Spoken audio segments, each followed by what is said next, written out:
So when Grandpa died in, so he died in '44. So Yeah. when the war was ending, was there much effect on World War II on Jamaica, or is? But I don't. Going back, I didn't know. I didn't know about all that part because I wasn't. What I going to say now? Per se, I wouldn't know. Okay. What was the typical family dinner like? Well, I mean what? I mean food? Yeah, food, or everybody eat together. Sure. Yeah. We always eat together. It's only if anybody goes out and not coming back within the dinner time. But we always as family eat together. If it's one master that we have, we all enjoy together. Yeah. We're very close to that. Yeah. So when you had just the three rooms, where did everybody sleep? Everybody sleep. Mom and dad sleep together, and the kids, the girls sleep together, and the boys sleep together. And sometimes, but we were so close that it doesn't really matter. It really didn't really matter.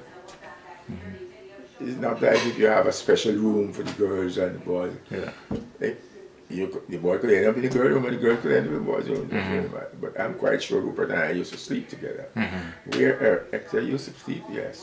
Yes, Hector used to sleep with us too. As a boy. Yeah. How were the holidays, like birthdays and Christmas, celebrated? There was not much to celebrate, really. Because money was not that tight with the family at that time. We were just barely surviving. See? We enjoy ourselves as Christmas, yes? As kids, knowing that it's Christmas, we always find, our parents always find meals for us. But gifts, not very much. You get something, but they are so insignificant at that time that right now I don't remember. Okay. When you look back at the world it is today, how would you say it's different from when you were a child? So far, difference is not funny. Completely different. Completely different. I mean, even if you were to be back in Jamaica now, so a large difference. What are the things that you find different between now and then? In Jamaica? Or Jamaica or life now, whether it be Jamaica or here? Life is completely different because the way people live now is completely different at that time and now. Because right now people have more chances of getting more work, occupied with work and things like that. At that time you didn't have much work in the islands. Jamaica was very poor at that time. Yeah.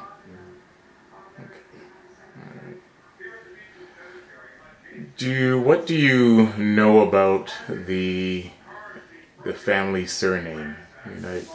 Family surname? Yeah. So when people came from Scotland, but do you know? Do you know the story background of why they came? No. I don't know about that. You're a better question. Yeah, it's just to get the stories and find out. Do you remember your parents telling you any family stories that might have come down from your grandparents or other things like that? Okay. They might have, but I don't remember. Okay. So, did you meet Aunt Ruby here or back home? Who? My wife? Yeah. We met in Jamaica. Okay. My wife came from a place called Uriton. Okay. That's just about 19 miles, 22 miles. Let's see now. Now it's about 15 miles because of the new roads and things like that. At that time, you have the roads differently, so it goes in and out. It's just 21 miles Maya is from Spanish Town. Okay. But I met her at Spanish Town. So when did you decide to come up to Canada? 1964. Okay. And so did you go straight to Montreal, or was there any? Yep. Okay. So why did you pick there? My sister was there. Okay. Sister, So, yeah, Auntie Hazel. okay. They applied for us. Okay. So they sponsored you. Yeah. All right. And so you came up, and then were you? I remember you were at the hospital a long time. The home for like, was it a hospital or a home? It's a Douglas Hospital. Douglas. The name was Verdun Pedestrian Hospital, a mental institution. And at that time, I think it was running by the English or the province. No, not the province, because it wasn't the government. And after the government took over, they named the place Douglas Hospital. Okay. Yeah. Okay. And I know you were there a long time, but was that the first place you worked when you First and last job. Okay. So you came, because I remember you were there a long time. Yeah. And Inez worked there too, right? Yep. Yeah, okay. Was she up before you or after you? What? Did she come up to Canada before or after you? She came in Canada before me. She was in England before.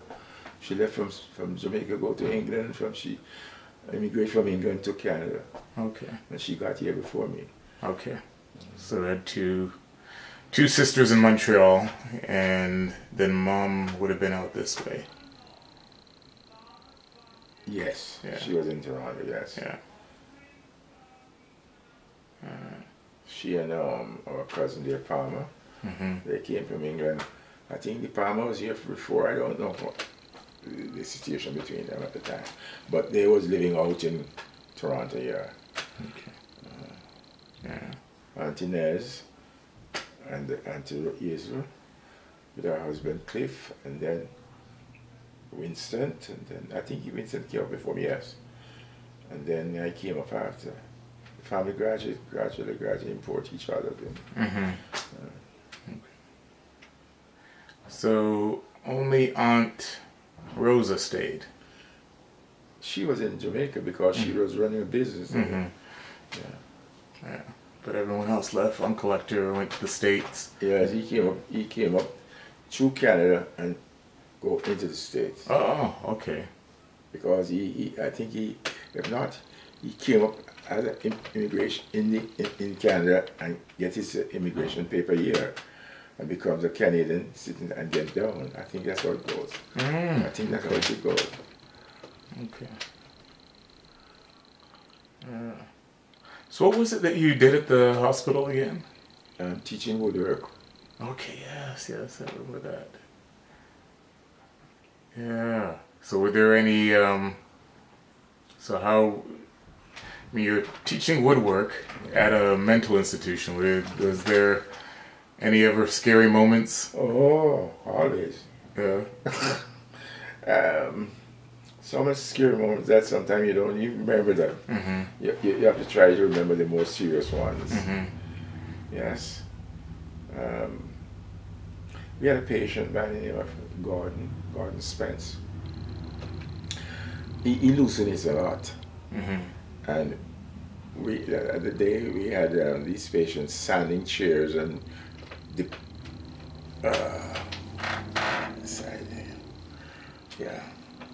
sanding chairs and taking chairs apart, repairing tables and all kind of things. And he was sitting by a window. We were in the basement. That's where this workshop was. And there was a window, couple of windows in the back of the place. And you have 3 or 4 guys lined up there on a workbench sanding. And he was at nearby one. And it was snowing. The windows was open and for vent, you know? And the screen, and it was snowing. And when the snow blows the snow on the screen, the warmth from the shop melts it, and then it becomes water and the breeze blows. And apparently it blows on him, you know. So I walk around and watch his patients, and it so happens that I hear him talking, so I thought he was talking to me. So I didn't ask him if he was talking to me. I keep continuing going around. And I realized him said, "What the hell are you blowing your water on me for?" You know? I'm not using direct word, but apparently it means what I'm saying. Yeah. So I said, "Mr. Spencer, you're talking to me?" And before I said that, the chair was up in the air to hit me. And I had to shout at him, "What are you going to do?" I was so scared I could not move. Neither did he make an attempt to hit me. And when he realized to himself, he saw he has a chair in his hand. He said, "Mr. Ken, what am I doing with the chair in my hand?" I said, "I don't know. You put it back down and go stand and do your work." So it just finished like that. But if I had moved, I'd had it. Yeah? So that was one of the scariest moments that I had. Different from me cutting this finger. Different from me cutting off this finger in the wood shop.